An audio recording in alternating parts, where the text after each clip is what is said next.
Power politics کی ہے. Power politics کا مطلب ہے الیکٹیبلز پہلے بھٹو نے زیرو کر دیے تھے, اس نے کھمبے کو ٹکٹ دی تھی تو وہ, اب عمران خان نے پاور پالیٹکس ختم کر دی ہے, الیکٹیبلز کی زیرو ہے. اور جس کو یہ ٹکٹ نواز شریف کو انڈر ایسٹیمیٹ کر رہے ہیں.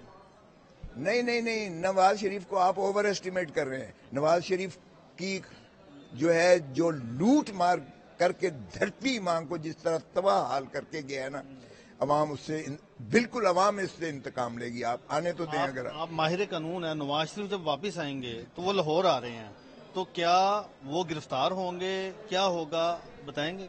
پہلے تو وہ آ نہیں رہا, یہ آپ کی غلط فہمی ہے یا خوش فہمی ہے. چلیں 1 منٹ کے لیے سمجھ چلیں, پھر اڈیالہ جیل میں سیدھا جائے گا.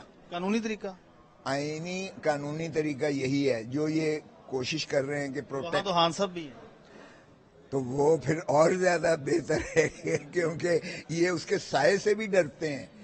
تو پھر اچھی بات ہے کہ وہاں وہ بھی پرویز الہی بھی وہیں پر ہے, اور ماشاءاللہ یہ شاہ محمود قریشی بھی وہیں پر ہے, اور عمران خان بھی وہیں پر ہے, اور محترم نواز شریف صاحب بھی وہاں پر ہوں گے. تو چلے اچھی بات ہے, یہ مل کر کہیں تو کوئی ایک جگہ آئے جہاں یہ بیٹھ کر آپس میں بات چیت کر لیں. اچھا کھودا صاحب, اڈیالہ جیل میں اب یہ باتیں ہو رہی ہیں کہ عمران خان کے ساتھ ظلم کیا جا رہا ہے, یہ کس حد تک اس معاملے کی سچائی ہے؟ نہیں, سچائی تو میں نے پٹیشن کی ہے جس پر جو ہے. تو پھر آپ نے پہلے پٹیشن کی تھی کہ عمران خان کو اٹک جیل سے اڈیالہ منتقل کیا جائے, اب آپ کہہ رہے ہیں کہ اڈیالہ ٹھیک نہیں ہے.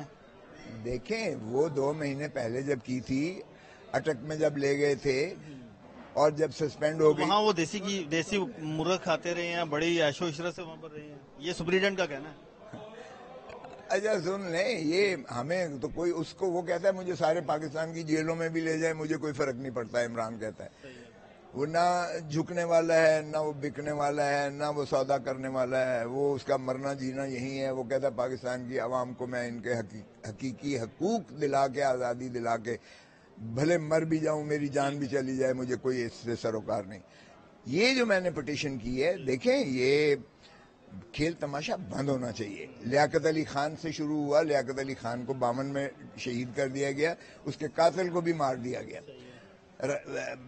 بھٹو کو شہید کر دیا گیا, اور وہ بھی ہینری کسنگر کے بیان پر کہ ایٹم بم بند کر دو وگرنہ تمہیں عبرت کا نشان بنائیں گے. ہم نے ہینری کسنگر اور امریکہ کو تو کچھ نہیں کہا, لیکن ضیاء الحق اور مولوی مشتاق سے ساز باز کر کے مل کے ہم نے اس کو لحد میں اتار دیا. اڈیالہ جیل میں کیا پرابلم ہے؟ عمران خان کو آپ کی ملاقات ہوئی ہے تو کیا وہ بتاتے ہیں؟ دیکھیں, اڈیالہ جیل میں اس کو اتنا کمرہ ہے جہاں وہ نماز بھی نہیں پڑھ سکتا ہے, پاکیزگی نہیں ہے, ٹانگیں بھی سیدھی نہیں کر سکتا ہے. اس کو as a former prime minister high court نے بھی آرڈر کیا ہے کہ اس کو بیٹر کلاس دی جائے, گورنمنٹ نے بھی ایک نوٹیفیکیشن کیا ہے بیٹر کلاس دیا جائے. وہ سپرنٹینڈنٹ جیل کی دیکھے تماشا, اس نے بیرک نمبر 1-2 کو لکھ دیا ہے کہ یہ بیٹر کلاس ہے. اب اس کمرے کو آپ بیٹر کلاس لکھ دینے سے تو بیٹر کلاس نہیں بن, لکھا ہوا ہے بیٹر کلاس, اس نے کاغذوں میں لکھ دیا ہے کہ بیرک نمبر 1 اور 2 یہ بیٹر کلاس ہے. خان صاحب کیا کہتے ہیں؟ میں کہہ رہا ہوں کہ وہ بیٹر کلاس نہیں ہے, کہنے کی ضرورت ہی نہیں ہے. میں خود دیکھیے, ایک بات بیٹر کلاس نہیں ہے.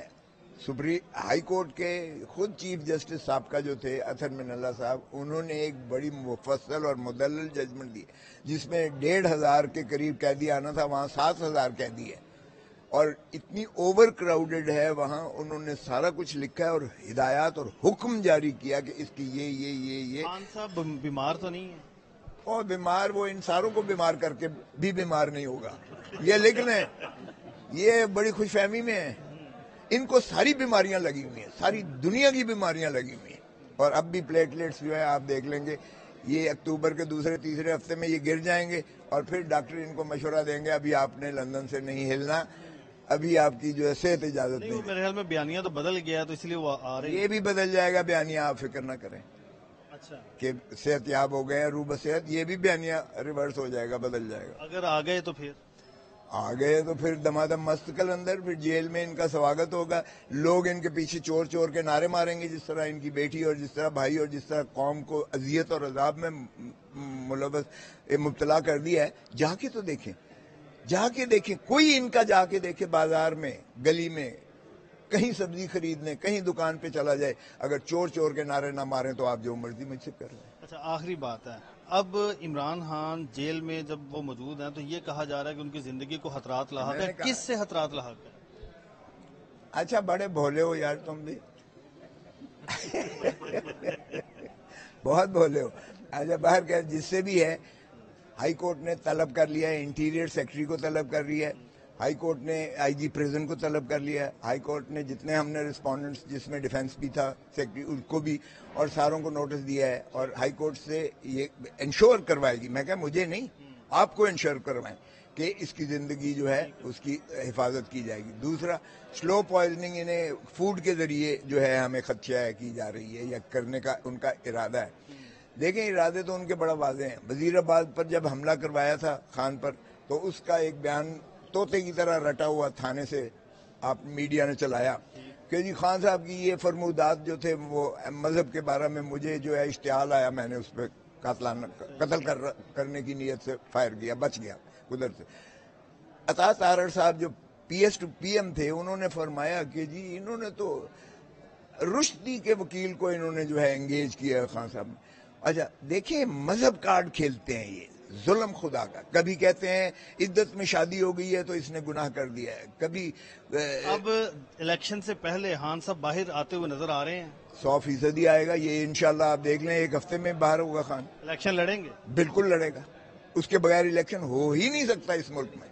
اچھا بالکل. اگر سزا ہوگی سائفر میں تو پھر جس طرح پہلے اس میں سزا ہوئی ہے بلڈوز کر کے، جس طرح توشہ خانے میں سزا کی ہے، سائفر اگر سزا ہوتی ہے تو یہ پاکستان کے 25 کروڑ عوام کی عزت اور غیرت کا جنازہ نکالنے کے مترادف ہے.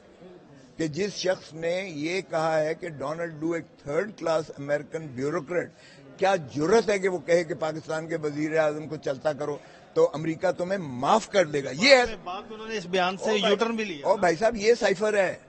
سائفر اس میں مجھے بتائیں اس میں کون سا پاکستان کا تنصیبات کو خطرہ لاحق ہو گیا ہے؟ کون سی پاکستان کی نیشنل سیکیورٹی جو ہے وہ اس پہ حرف آ گیا ہے، زخ آ گیا ہے کہ ایک ڈونلڈ لو کہتا ہے پاکستان کے پرائم منسٹر کو نکال دو تو تمہیں امریکہ معاف کر دے گا. اس میں کون سا آفیشیل سیکریسی ایکٹ آ گیا ہے؟ یہ 1923 کا آفیشیل کر کے لہرایا تھا. بھٹو نے بھی ایسے کر کے راجہ بازار میں لہرایا تھا ہینری کسنگر کا خط. اور یہ پرائم منسٹر کا پریروگیٹو ہے کہ وہ قوم کو یعنی آپ کے کہنے کا مطلب ہے سزا نہیں ہو سکتی؟ سزا تو کیا یہ کیس ہی نہیں بن سکتا. میں نے کواشمنٹ پٹیشن فائل کی ہے، انشاءاللہ آپ دیکھیں گے یہ کواش ہو جائے گا. اور الیکشن ہوتے ہوئے نظر آ رہے ہیں؟ یہ نہیں مجھے نظر آ رہے کیونکہ مثبت نتائج نہیں آ رہے. کب تک آئیں گے؟ وہ جب تک ضیاء الحق کی طرح یا تو عمران خان کو لحد میں اتاریں گے، اللہ نہ کرے خاکم بدہن، کیونکہ یہ تماشا جو چلا آ رہا ہے کہ ہم وزیر اعظم اپنے صاحب کا جو بھی پاپولر ہوتا ہے، جو بھی ہر دل عزیز ہوتا ہے اس ملک میں، ہم اسے اڑا دیتے ہیں. رانی شہید بے نظیر بھٹو لے لو، ذوالفقار علی بھٹو لے لو. یعنی جنوری میں الیکشن ہوتے ہوئے نظر نہیں؟ مجھے نہیں نظر آ رہے. الیکشن انہوں نے کرانی نہیں ہے، آپ دیکھ لینا. انہوں نے کوئی نہ کوئی بہانہ کرنا ہے، انہوں نے بہانہ اس لیے نہیں کرانا. ایک ہی طریقہ ہے کہ یہ سیاسی قائدین سے بشمول عمران خان صاحب ان سے مصالحت کریں. کون کرے؟ جو بھی سٹیک ہولڈرز ہیں، کون؟ جو بھی سٹیک ہولڈرز ہیں، آپ سے زیادہ کون جانتا ہے. Thank you very much.